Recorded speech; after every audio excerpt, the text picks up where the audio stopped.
Ayun, magandang umaga po sa ating lahat. Unang-una, ako po'y bumabati ng Merry Christmas and Happy New Year sa ating lahat. Konse, kabiyahin li, nandito tayo para kausapin natin ang ating magiting na punsyihal ng kanyang barangay. Bisita po natin sa ating studio dito sa Biyahe ng Biyaya, si Kunsi Elmer Garcia. Kumusta po kayo, Kunsi? Mabuti naman po. Magandang umaga din po sa Biyahe ng Biyaya at kay Direk, kay Lee. Magandang umaga po sa inyo lahat.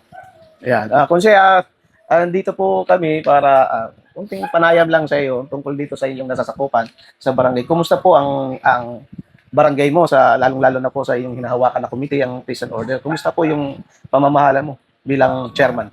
Ako po, bilang chairman ng Peace and Order dito sa aming barangay,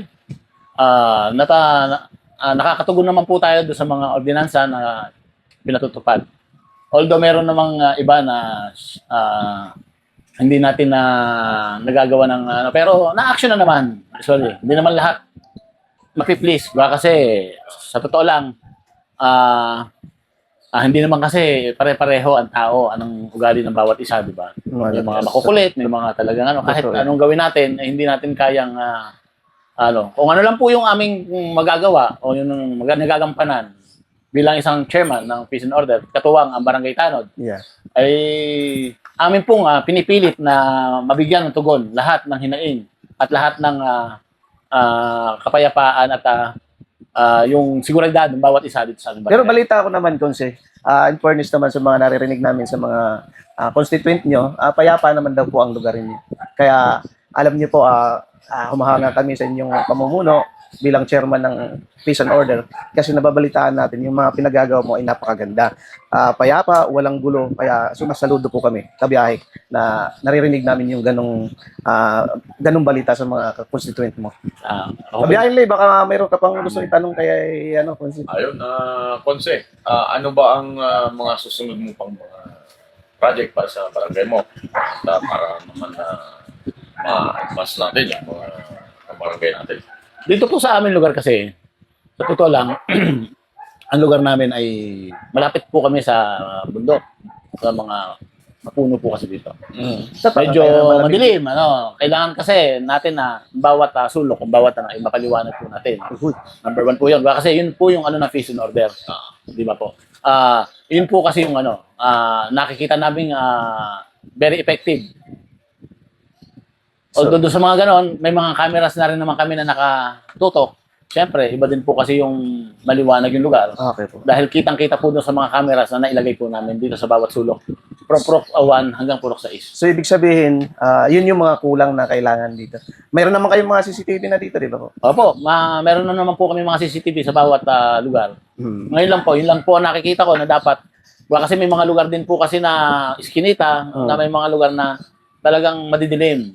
At kailangan po talaga namin na mapaliwanag yung bawat lugar na gano'n para sa kaligtasan din po ng bawat isa at ng aking constituent dito na nasasakupan ko po. Yan. Dahil nabanggit mo yan naman, Konse Elmer, ang biyahe ng biyaya kasi, hanggat sa abot ng ating mga kaya, gumagawa tayo ng paraan, lalong-lalo na ikaw ay isa rin sa member ng kabiyahe, isa ka rin sa biyahe ng biyaya at bumubuo ng biyahe ng biyaya.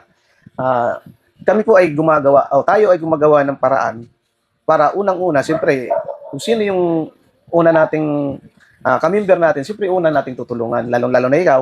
Salamat Yun ang gusto po naming tutugunan sa ngayon. Bibigay siya ng iyong request na granted talaga ang iyong request na solar para sa iyong kabarangay. Yan, si Sinlapid ay nagbigay sa iyo ng 5 piraso. At si si Job Mark ay nagbibigay din ng 5 piraso. At ito nandito na, Konse, kung di mo napapansin. Talang dala na namin po. Di ko lang ilalabas lahat kasi masikip yung lugar natin, pero i-award po namin to. Yan sa iyo. Ito yan siya, Konse. Nandito na po lahat ito. Kumpleto na po ito. Para po ito sa iyong barangay, Konse. Ang natin, ang iyong request na papaliwanagin mo ang iyong ilang kalye dyan na madilim. Ito po yung pauna natin. 10 piraso po ito. 5 po doon sa ating buting Senador Lapid at 5 po doon sa kanyang anak. Ito po, napakabuting mga mag-ama po yan. Kaya ikaw po ang unang maswerte. Salamat na mabibigyan ng napakagandang regalo ngayong Pasko. Salamat. So, Konse, hindi lang yan. Meron pa. Oo, salamat naman. Ano ba yan? Meron pa talaga? Napakaswerte naman talaga ng Konse. Ako, surprise, hindi ko rin alam yan. Ano ba ito? Solar din po. Yan, meron pa rin tayong maliliit na solar. Bukod doon sa malalaki, meron pa rin ito. Yan. Salamat, salamat po. Ikaw na ang magbahala kung paano mo ilalagay yan sa iyong street lights sa mga barangay. Sa Malaking barangay. bagay po nito. Yan, so, ayan, pagkakataon mo dyan. Naka-live din tayo. At pagkakataon mo na magpapasalamat kung sino yung dapat papasalamatan mo. At natugunan ang iyong munting request kahit papano. Maraming salamat po sa unang-una po sa Diyos. Yan. At sa biyahe ng biyaya, maraming salamat po at ako'y naimbitahan dito at ako'y naging isa po sa miyembro nitong kabiyahe na to, biyahe ng biyaya. At nagpapasalamat din po ako kay Senator Lito Lapid. Maraming salamat po at natagunan niyo yung aming request na solar. Sana po marami po kayo matulungan. At kay Mark Lapid din, Governor Mark Lapid, maraming salamat po, Idol. Yan, maasahan mo talaga. At malaking tulong po to para sa aking kabarangay. At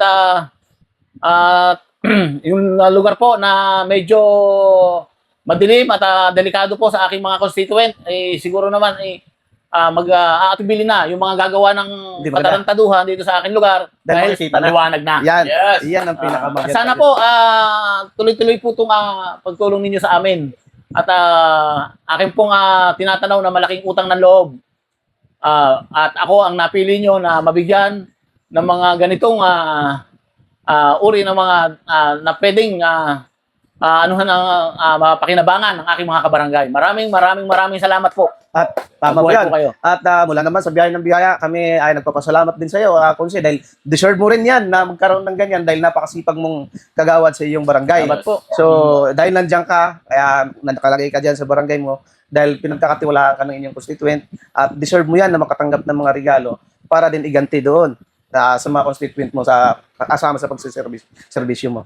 So, muli, ang biyahe ng biyaya ay nagpapasalamat din po sa mga nagbibigay, lalong-lalo na dyan sa ating sponsor na si Lito Lapid, Senator Lito Lapid at kanyang anak na si Governor Lapid. Sorry. Yes. So, maraming salamat sa mag-ama na yan. Napakabuting puso yung mga yan.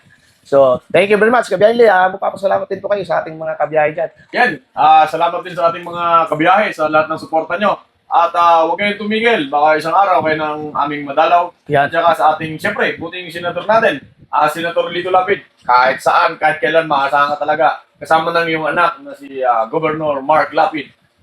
At nagpapasalamat din tayo kay Konsi dahil Yan, talagang kung si Elmer Garcia, dahil nakita natin yung kung paano siya mamahala dito sa barangay. Yung kasipagan niya. Oo, yung Ay, kasipagan niya lang. bago pa doon po siya, makakalimutan natin, ang Benson Dalina, Oh, aktor ko. Pangulo, sorry. Maraming salamat sa iyo sa kahit di ka namin lagi nakakasama sa mga lakad namin, 100% nasa likod ka namin ng iyong suporta. Hindi Yes, mo kami Pangulo. pinapabayaan. Pangulo Benson, salamat po. Maraming salamat po.